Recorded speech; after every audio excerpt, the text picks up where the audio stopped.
Welcome everyone to another PlayStation 4 tutorial. Today I'm going to show you the easiest way to install LEDs on your PlayStation 4 controller. No soldering or special tools required. Let's get started.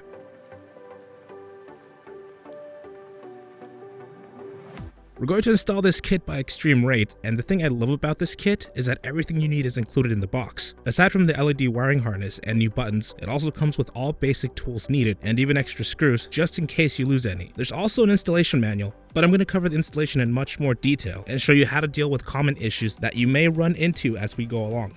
Overall, this install should be pretty easy, but take it slow and watch the video before attempting to do this mod, just to make sure it's something you're comfortable doing.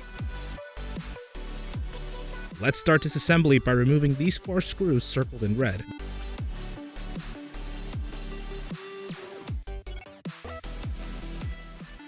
Next, we're going to separate both halves of the controller. The easiest way I found is to squeeze the grips, which will help separate the clips holding it together. Then you can just use the included pry tool and run that around the controller. Now this will help pop all the remaining clips that hold both halves of the controller together. Next, carefully separate the controller. Sometimes it takes a small amount of force to separate both halves, and that's normal. Just take it slow and be careful not to accidentally yank on anything.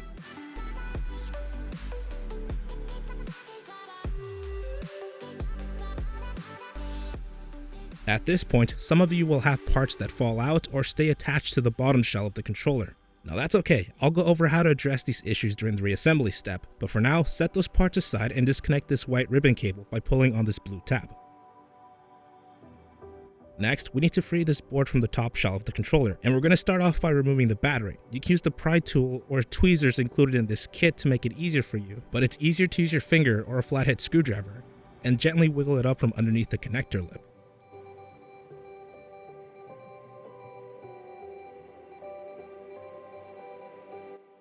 Okay, we're roughly halfway through disassembly right now, and at this point it's a good idea to test out your LEDs. You can do this by connecting the larger connector on the LED wiring harness and connect it directly to your battery.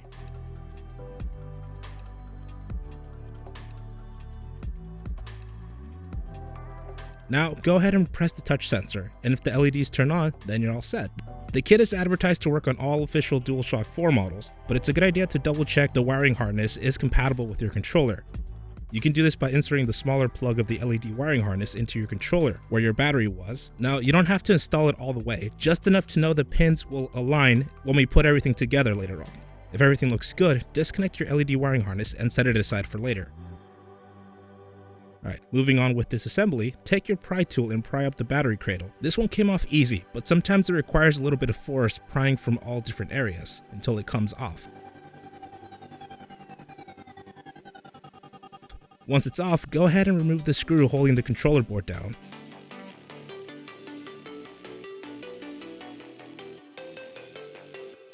And lastly, remove the touch bar connector by gently pulling up the connector lip and sliding out the ribbon cable. With all that taken care of, we can finally separate the controller board from the top shell, gently pull it out and set it aside for now.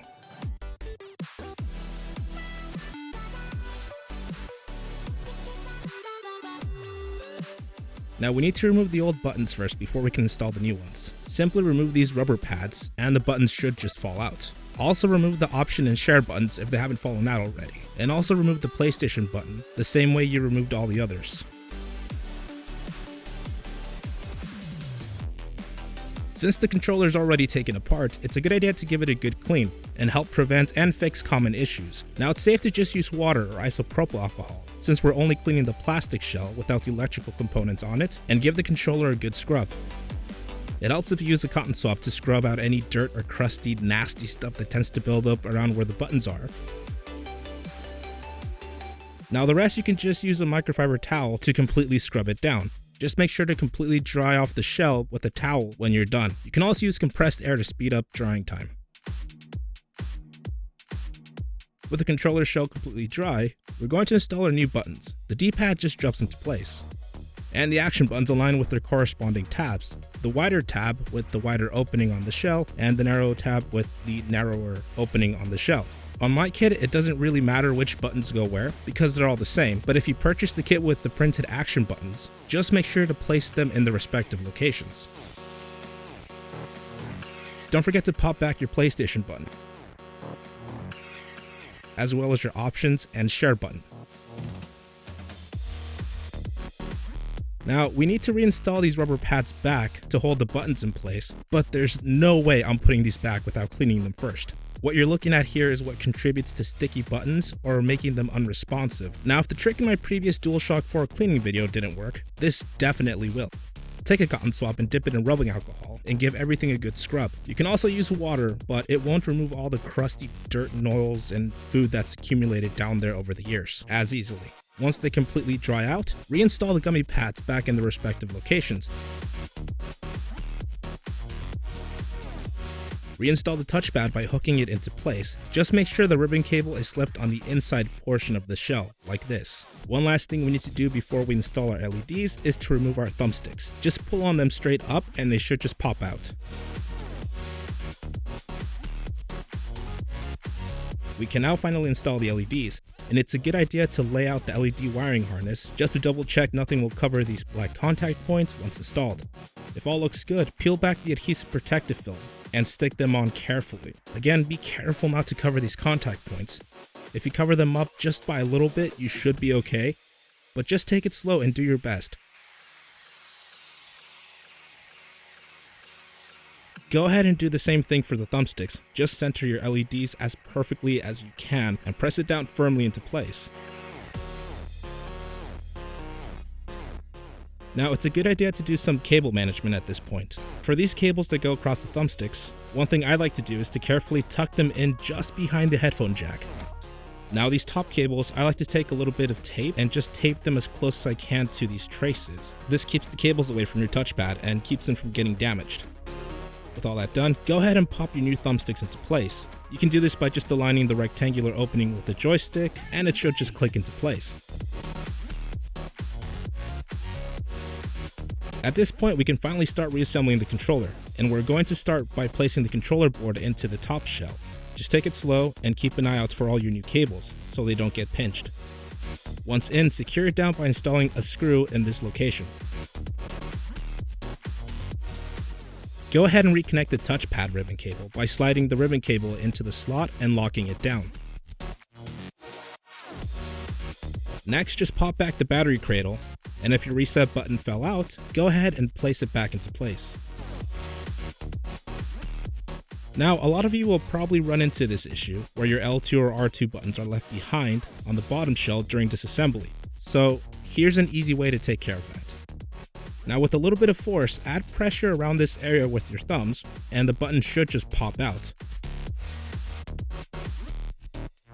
Then align this little spring tab with this channel here and clip it into place.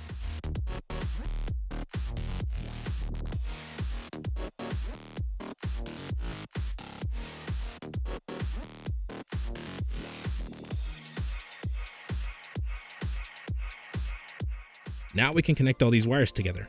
Just like before, connect the battery to the larger connector and take the smaller connector from the wiring harness and plug that where your battery would normally go, on your controller board. Now you want to press this as far down as it will go.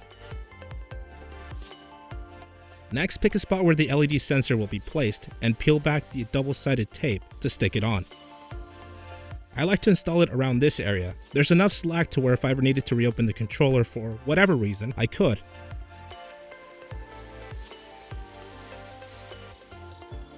Last thing we need to do is to connect this ribbon cable back into place by pressing it down like this. Finally, we can close up the controller. Now, I find it easiest to slide the trigger buttons into the bottom shell first, and then gently slide these two tabs into the controller. Then carefully press your controller together, which will help connect all the clips.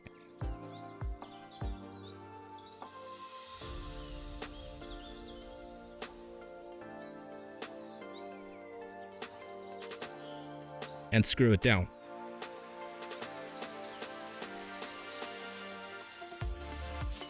All you have to do now is remember where you placed the LED sensor to activate it.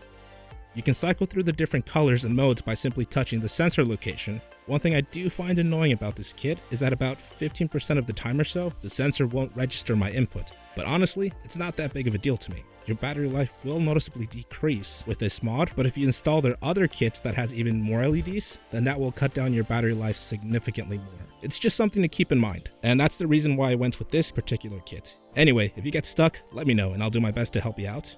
So what do you guys think of this mod? Do you love it? Do you hate it? Let me know in the comments down below. As always, thank you all for tuning in, and don't forget to like, share, and subscribe for more tutorials, gaming, and tech videos, and until next time, this has been GTRBytes.